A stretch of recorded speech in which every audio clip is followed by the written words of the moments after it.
If you're experiencing approval delays on Uber, there are several steps you can take to expedite the process. Follow these steps to help resolve the issue quickly.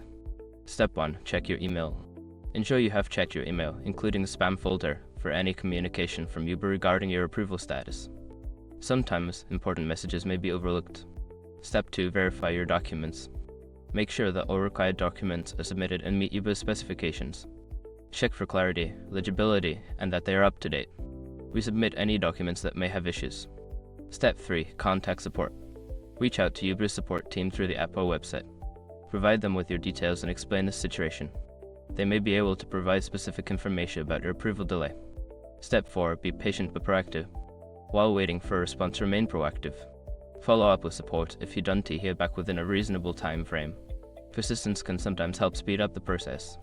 Step 5. Explore alternative options.